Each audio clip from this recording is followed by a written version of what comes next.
તો કેમ છો? જય શ્રી કૃષ્ણ. વાત તો મેં નહીં પલટું. આટલા દિવસથી મેં યુટ્યુબ પર વિડીયો નથી મૂકતો, ના તો ઇન્સ્ટા પર. એનું કારણ છે કે મને શરદી બહુ જ ખતરનાક થઈ ગઈ છે અત્યારે, અને મારી હાલત બહુ જ ખરાબ છે. હદ પાર શરદી થઈ ગઈ છે, અને ફીવર આવી ગયું હતું વચ્ચે, દવા લીધી હતી. આજે એક વિડીયો મૂક્યો છે ઇન્સ્ટાગ્રામ પર. યુટ્યુબ પર નથી મૂકી શકતો કારણ કે એની ઉપર બ્લોક લખાઈને આવી જાય છે એ વિડીયો. એ ગાયનવાળો છે એટલે. તો અમારી ઇન્સ્ટા ચેનલને ફોલો ના કર્યો તો એમને ખબર પડી હશે, જે ફોલો કરી દેજો તો એમને તમારે દેખવા મળશે મેં જે વિડીયો મૂક્યો હતો. અને તમને એક વાત કહેવાની છે કે મેં મંગળવારે હરિદ્વાર જાઉં છું, તો મારા ગુરુનું દર્શન કરવા આવ્યો હતો. તમે બતાવ્યું હતું એક વખત. આ અવધૂત બાપજીનું નિવાસ સ્થળ છે, અમારા ગુરુદેવ. અને મેં તમને કીધું ને પેલી ઢાઢર નદી, એ આ રહી અહીંથી ઉપર આવી ગઈ હતી. આખું બધું જ પાણી પાણી હતું એ. તો એ દર્શન કરવા આવ્યો હતો. તો મેં કહી દઉં તમને એ પ્રમાણે, કારણ કે તમને લાગે ના કે મેં વ્લોગ બંધ કરી દીધા છે. વ્લોગ તો મારા ચાલુ જ છે, પણ થોડું રૂટીનમાં થોડું આગુ પાછું થઈ ગયું હતું. બાકી આપણે કોઈ બંધ નથી કરતા વસ્તુ, ચાલુ કરે પછી. આ જો અત્યારે તો છે નહીં, પીઠ આગળ બધા ભગવાનને એક રૂમમાં મૂકી દીધા છે મૂર્તિને. આ માતાજીનું સ્થળ અને મારા બાપજીનું ગુરુદેવનું સ્થળ. અંદર આખું નિવાસ સ્થળ છે, આમનું ઘર છે, કુટીર. અને આ બાજુ માતાજીનું. તો હવે અહીંથી દર્શન કરીને પાછા ઉપર જઈશું.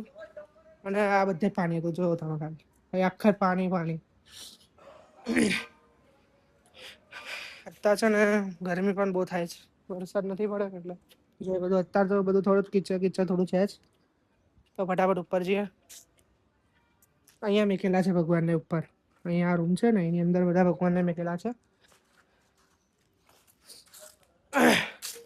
તો ગાઈઝ મિત્રો મારા, હવે હરિદ્વાર જઈશું. મંગળવાર સવારે 6 વાગે ટ્રેન છે, તો ટ્રેન પકડીને હરિદ્વાર જઈશું.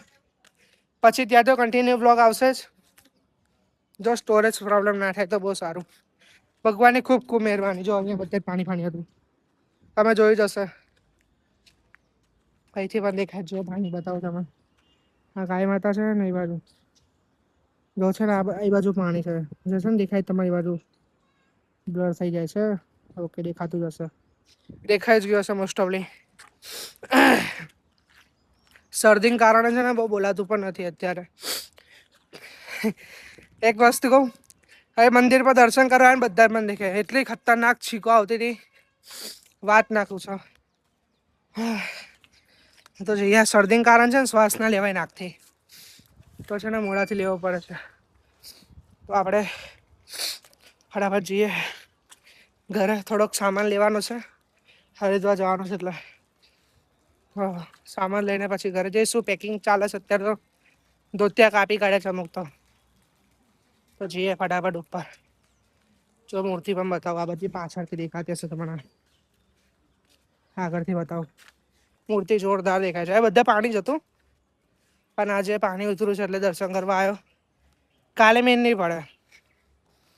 જો બતાવો, અરે આપણી મૂર્તિ છે, એ બધે જ પાણી હતું. તો હવે જો ખાલી પરસો નીકળે છે ને, ખતરનાક ગરમી લાગે છે. તો ફટાફટ ઘરે જઈએ, પછી મળીએ. ચાલો બાય.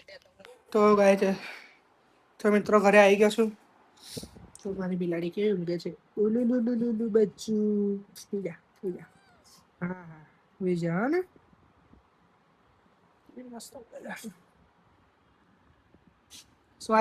સોરી. ઇલેક્ટ્રિક મૂકી ગઈ. તો મળીએ આપણે ટ્રેનની અંદર. કાલના દિવસમાં બહુ કંઈ ખાસ નથી. સવાર પાઠશાળા જઈશ, પછી મારા પંચપાત્ર ઉઠાવીશ ત્યાંથી, અને પછી ઘરે. તો માથું દુખે છે, દવા લઈને આવ્યો છું. અને એક આ ઇન્હેલર બતાવો તમને. આ ઇન્હેલર લઈને આવ્યો છું. બરાબર, આ ઇન્હેલર લઈને આવ્યો છું. એનાથી છે ને રાહત તો મળે થોડી. હા, દવા પણ લીધી છે. તો આપણે મળીએ નેક્સ્ટ વ્લોગમાં. ત્યાં સુધી તમે પણ આરામ કરો, મેં પણ આરામ કરું. તબિયત સાચવવી પડશે, ટ્રેનમાં જવાનું છે, બહુ દૂરનો સફર, 24 કલાકનો. તો મળીએ. ચાલો, આજના બ્લોગમાં આટલું જ. બધાને ગમ્યું હોય તો લાઈક કરી દેજો. ચેનલને સબસ્ક્રાઈબ ના કરી તો સબસ્ક્રાઈબ કરી દેજો. આવી રીતે આપણે બીજા બ્લોગ લઈને આવીશું હરિદ્વાર. મળીએ સીધા. Bye bye. Navidad.